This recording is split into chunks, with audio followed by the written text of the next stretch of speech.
कहा अच्छा तू नहीं छोड़ेगा। अपने कारिंदों से कहा इसे कैद में डालो। कैद में डाला गया, कोई मसला हल नहीं हुआ। फिर अल्लाह की शान, कहा जी एक कड़ा लाओ और तेल गरम करो और इसके दो साथियों को उस कड़ा के अंदर डालो।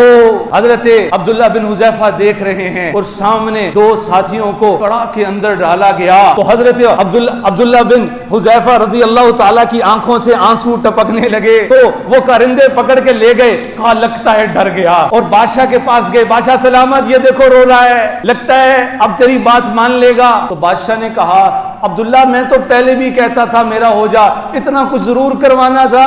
तो हजरत अब्दुल्ला बिन हुजैफा रज़ी अल्लाह ताला ने फरमाया प्यारे मैं इसलिए नहीं रोता कि मुझे मौत से डर लग गया, और मैं इसलिए रोता हूं कि काश मेरे जिस्म पे जितने बाल हैं इतनी मेरी जिस्म पे रूहें होती और एक एक को इस तरह तकलीफ दी जाती।